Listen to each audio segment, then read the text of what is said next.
All right, so the first leg of the election cycle has now ended, and we've got some people who won without a runoff. John Couvillion with JMC Analytics is here, recapping what we said last week. Pretty much everything we said last week played out the way we thought it would, with one exception. We both believed that Jeff Landry would get into a runoff with Sean Wilson. Wilson would be the second vote getter, and that Landry would likely win in the runoff. Yes. You said, based upon analysis, that it was about a 20% chance that he could do it without a runoff. And then when you dig into the numbers after the election night was over, you saw how poorly the other candidates performed, particularly Sean Wilson and Stephen Waguespack. Wags didn't get to 10%, and Wilson didn't get to 29 or 30%. What did the numbers show you? The numbers showed that the election results were an unrivaled failure for the Democratic Party, or should I say abysmal. More specifically, the number that stuck out most to me was, I was looking at the black vote.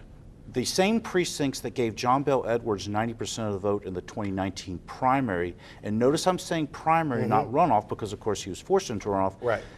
The same precincts that gave John Bel Edwards 9% of the vote in the primary gave Sean Wilson 70%. Wow.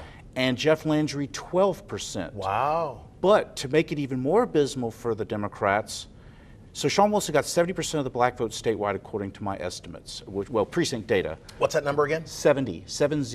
But where it gets interesting, there was a big dichotomy between rural blacks and urban blacks. More specifically in Northeast Louisiana / the 5th Congressional District, Jeff Landry got near 20% of the black vote. Sean only got 60. You know, so in other words, low turnout to me is a very convenient excuse, but it obscures the fact that Democrats, in my opinion, took the black vote for granted, number one, which is part of the low turnout, which I've seen I saw in my polling as far back as June. Yeah. Number two, getting 12%, and by the way, there's more black votes that went to other candidates, John Schroeder, Stephen Waguespack, Hunter Lundy, et cetera, et cetera. So to me, Sean Wilson really needs to do some honest soul searching as to, was my cerebral approach really appropriate in terms of getting the base out? Well, there was a couple things, if we're speaking candidly about this. There was a feeling of inevitability that Landry was going to win anyway. Yes. And I think that had an impact on whether people would support him or give their vote to another candidate that they may have assumed would have given Landry more of a challenge. Right. It also didn't hurt Jeff Landry that both Grambling and Southern had their homecomings on Election Day.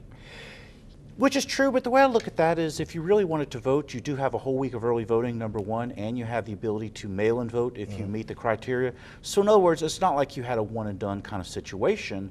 If a person truly wanted to vote, he or she had plenty of opportunities to do so.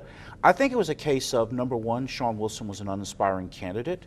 Number two, as much as Democrats complain about this, the reality is Jeff Landry, in my opinion, made an honest play for the black vote, not just showing the crime ads, but some Democrats were complaining, well, he did digital ads.